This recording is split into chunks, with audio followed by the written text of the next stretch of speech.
Nous revenons avec nos invités pour la suite. Firmin Tekou Agbo, chroniqueur politique. Il est également le directeur du Centre international de recherche de géopolitique internationale. Firmin Tekou Agbo, j'ai toujours des soucis avec ça. Firmin, merci de toujours répondre au rendez-vous. Nous avons également Germain Pouli, directeur de publication de Togo Réveil. Et Kofi Nayote Kondo, il est juriste. On va parler de l'Afrique de l'Ouest. La région va devoir affronter une grande crise alimentaire. Salam, la FAO, l'Organisation des Nations Unies pour l'alimentation et l'agriculture en Afrique de l'Ouest et au Sahel. 27 millions de personnes souffrent actuellement de la faim ou de la malnutrition. Ce chiffre pourrait bondir de 40% et atteindre 38 millions de personnes d'ici juin.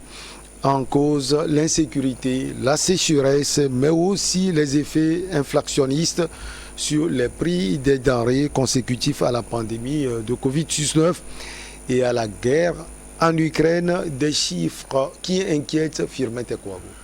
Oui, ça inquiète vraiment. Je ne dirais pas que tout le monde entier est en train de vivre cette même situation, sauf qu'en Afrique, on parle beaucoup plus de malnutrition. La malnutrition, bon, si on peut dire on peut parler de la vie chère, oui, presque tout le monde entier est en train de vivre la vie chère. Mais la différence avec les autres pays ou les autres espaces géographiques, l'Afrique de l'Ouest vit une situation de malnutrition parce que nous-mêmes, on n'était pas trop bien nourris et avec la situation contextuelle, la situation s'empire. Vous imaginez avec la Covid, bon, avec le coronavirus qui a aggravé la situation économique dans plusieurs pays de l'Afrique de l'Ouest, et avec les sécheresses, les pluies ont été rares, surtout ces 2 dernières années. Le climat n'a pas été véritablement favorable aux cultures africaines, et aussi la vie chère qui s'ajoute à la situation, ce qui fait que l'argent ne circule véritablement pas, les produits de première nécessité sont tellement chers, donc le pouvoir d'achat a complètement baissé, a complètement chuté.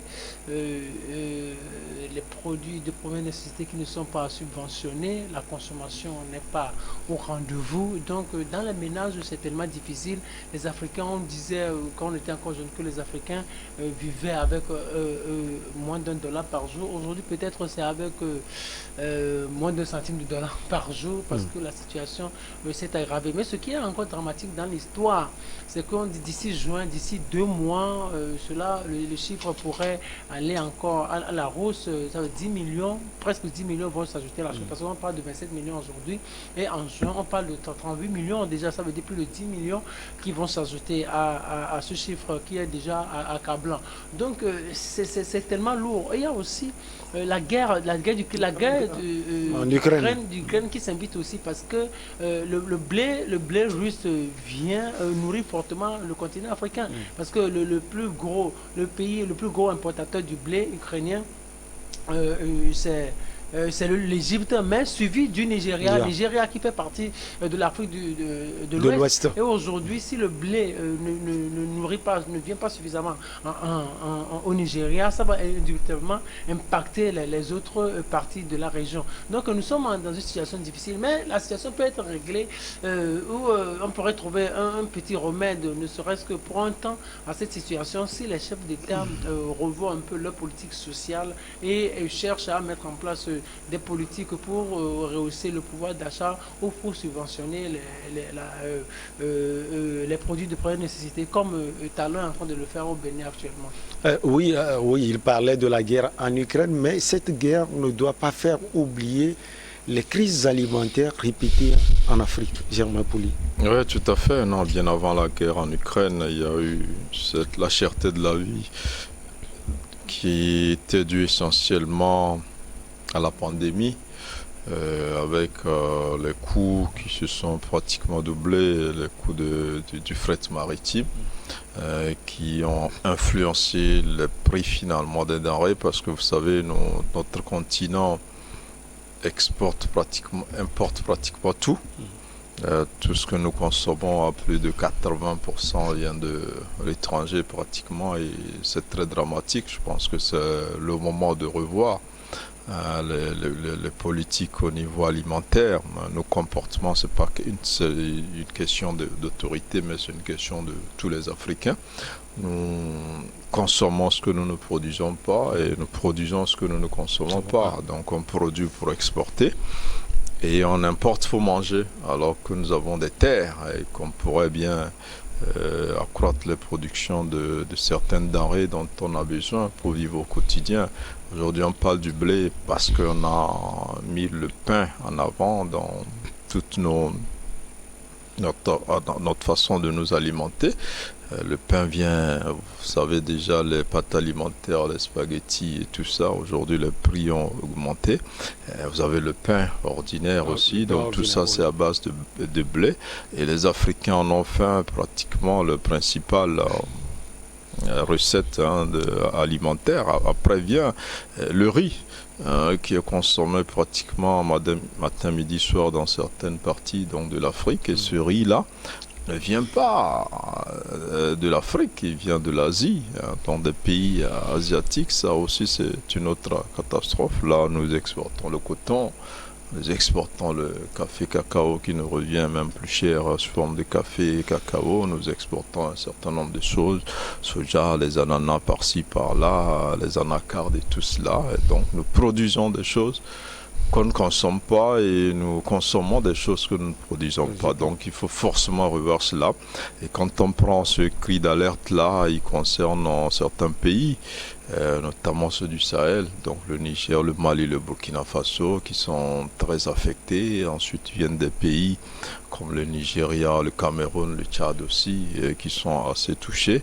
Mais ça n'épargne pas nos pays, qu'on n'a pas cité, le Togo, le Bénin, le Ghana, où la vie chère s'accentue avec cette guerre en Ukraine qui vient au moment où nous ne sortons pas déjà des effets de la pandémie. Mais je crois que à quelque chose, malheur est bon. Il faut que l'Afrique profite de cette situation malheureuse là pour atteindre une réelle autosuffisance alimentaire, passer dans la production des denrées dont on a besoin et changer aussi notre façon de manger. On n'est pas obligé de manger des spaghettis ici.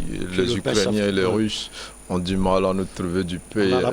La pâte. Maintenant, le pain, est-ce qu'on ne peut pas faire le pain à base d'autre chose que le blé? Il faut penser à tout cela. Il y avait une expérience ici avec le pain à base du manioc.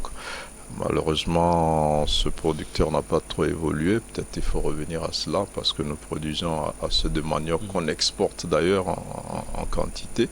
Donc il faut revoir tout cela. Il faut que les chercheurs, les scientifiques, les nutritionnistes aident. Et puis après, il faut vraiment qu'il y ait une politique de promotion du peu qu'on produit.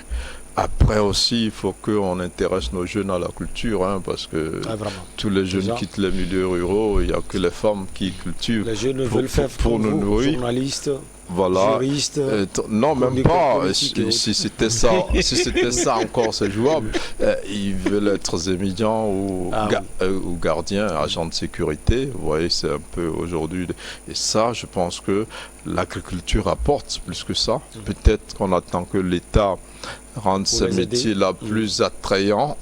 Peut-être il faut motiver, il faut amener les jeunes à rester beaucoup plus dans les zones rurales, ne serait-ce que pendant les saisons où on cultive. S'ils ont envie de revenir en ville, peut-être voir comment le faire, mais il est impérieux qu'on puisse sédentariser une partie de la main-d'œuvre, surtout les jeunes, dans les zones rurales, et qu'on passe à la culture des denrées dont on a vraiment besoin, qui peuvent nous aider. Parce que imaginez qu'il n'y ait pas cela, la pandémie et tout cela, et que demain, les bateaux ne peuvent même plus quitter le port en Asie et en Europe pour venir, mais on va mourir de faim.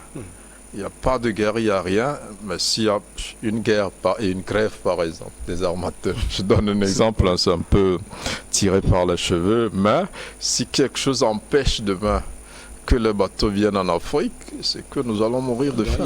Il faut chercher parce que tout ce que nous mangeons, au niveau africain.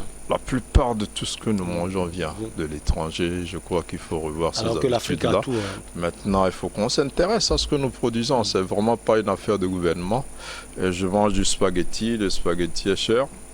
Je peux manger autre chose, je peux manger du com, je peux manger du wachi, du haricot, tout ce que... Je peux manger colicot, je peux manger autre chose. Donc il faut qu'on essaie de revoir un peu cela. Alors, monsieur le juriste, c'est vrai que vous êtes juriste, mais je vais vous poser cette question. Il y a les autres qui peuvent vous aider éventuellement. Alors, sur quel baromètre se fonde la FAO pour donner ces chiffres? Vous savez, je n'ai pas analysé pour maîtriser les baromètres sur lesquels la FAO se table pour annoncer les chiffres et consorts. Je ne suis pas un agent de la FAO. Vous êtes juriste? Oui, je suis juriste. C'est vrai que j'ai fait des recherches un peu sur la FAO, mais il y a bien longtemps. En ce moment, je faisais des études sur les OGM, les impacts des OGM sur notre agriculture. Et nous sommes essayés sur la sécurité alimentaire en Afrique. On a fait des propositions sur un certain nombre de choses, mais qui n'ont pas été suivies. C'est vrai que si la FAO annonce les cris d'alarme que l'Afrique de l'Ouest est menacée par une famine, il faut prendre des dispositions. Il faut prendre les dispositions. Lesquelles? Les dispositions qu'il faut prendre, c'est qu'au jour d'aujourd'hui, nous devons davantage investir dans les soins de santé des femmes. Les femmes qui s'investissent davantage en agriculture et dans la commercialisation des produits, c'est les femmes qui conduisent les produits vers les ménages et qui retombent dans nos plats que nous consommons. Nous devons investir davantage dans les soins de santé des femmes. En investissant beaucoup plus dans les soins de santé des femmes, c'est donner le pouvoir aux femmes, c'est donner les moyens aux femmes, c'est de permettre à ces femmes de continuer par exercer leur activité, reconnaître leurs droits, le droit à la terre, le droit aux capitaux, où les femmes ne doivent plus être soumises aux décisions, à la volonté ou bien à l'autorisation de leur mari avant de connaître les crédits et consorts pour exercer leur activité. Il y a un certain nombre de choses que nous devons faire. Nous devons savoir que les femmes doivent se reconstituer très rapidement après l'accouchement. Il faut investir davantage pour que cette femme puisse se reconvertir rapidement, se consolider et continuer les activités pour la survie de la famille. En d'autres termes, nous devons quand même exploiter un certain nombre de ressources. Nous avons des ressources immenses. Et je me dis que le Togo, avec la petite population que nous avons, aujourd'hui, l'immensité des ressources que nous avons contre 7 millions quelle est estimée notre population aujourd'hui. Nous avons des ressources foncières les ressources foncières que nous devons exploiter pour pouvoir créer des réserves. Aujourd'hui, si on a développé des immenses projets au niveau du ministère de l'Agriculture, Pignaza, Paza et consorts, etc. Aujourd'hui, à Padate et consorts, au niveau de tous ces projets, si vous voulez visiter le grenier du Togo aujourd'hui pour connaître la quantité de chaque céréale ou bien de chaque tubercule que le Togo a pu conserver, pour dire que oui, même s'il y a famine, le Togo peut être nourri. Peut se nourrir au moins sur 3 ans, 4 ans, 5 ans avant que nous ne commencions par s'essayer pour reproduire. Vous n'allez pas en trouver. On produit, chaque année qu'on produit, c'est les privilégiés qui rapatrient tout et qui font leur fonds de commerce ailleurs. Je crois quand même que c'est imminent cette famine. Aujourd'hui d'ailleurs... Le cri d'alarme de la FAO va pouvoir faire ressurgir les gens. Je crois qu'aujourd'hui, le prix du maïs, le bol du maïs coûte 1000 francs et plus. Je crois quand même que c'est déjà trop pour dire qu'il y a de la famine. Ce qui fait qu'aujourd'hui, notre aliment de base qui est la pâte, les gens n'arrivent plus à consommer, les gens se sont rapatriés sur le riz, les spaghettis et consorts. Comme on l'a dit, je crois que ça ne nous arrange pas, ça ne permet pas à nos enfants de faire une très bonne croissance. Nous devons, au-delà du Togo, nous avons une base des zones rizicoles du Sénégal jusqu'à Gambie et consorts où nous pouvons mettre en valeur. On ne voit pas ce que l'Union africaine fait, on ne voit pas ce que la CEDEAO fait essentiellement pour pouvoir assurer une sécurité alimentaire pour notre continent, notre sous-région. Je crois qu'il y a beaucoup de choses qui doivent être faites pour que l'Afrique devienne un grenier pour le reste du monde. Quand on parle du blé, au Togo particulièrement, je ne sais pas combien de familles sont obligées de manger obligatoirement le pain par jour. Comme Germain l'a dit tout à l'heure. Oui, nous ne mangeons pas. Les familles. Presque toutes les familles mangent Oui. du pain tous les jours. Tout le monde spaghetti presse en plus. du spaghetti encore. Du spaghetti en Le plus. spaghetti Mais est les spaghettis, nous ne les devenu un fabriquons pas chez privilégié, nous hein. ici. Ça vient On de importe. l'extérieur. Ça vient de l'extérieur. C'est à base Ce de n'est blé, pas, hein. ce n'est C'est pas à dans base notre du- aliment de base. Est-ce que vous Mais voyez c'est un peu? devenu notre Un allié. truc. Ça fait partie maintenant. Oui, Aujourd'hui, oui, dans toutes oui, les cafétérias, oui. Vous tout savez, le monde- vous savez, on le dit, on l'a redit. On a fait même une communication, même à l'époque où la seule usine qui utilisait le blé pour faire la farine ici, le GMT, je crois. Vous le permettez? On va marquer une Le petite Grand Moulin. pause. Un grand moulin. On avait fait des communications, on a même envoyé une communication au groupe Soumdia. Les gens ne sont pas prononcés. Je crois qu'au Togo, fondamentalement, l'État ne fait rien pour aménager la population. Peut-être que c'est relatif. On va marquer juste une petite pause. On revient pour la suite. On va parler de ce cri d'alarme de la FAO et parler du Togo également.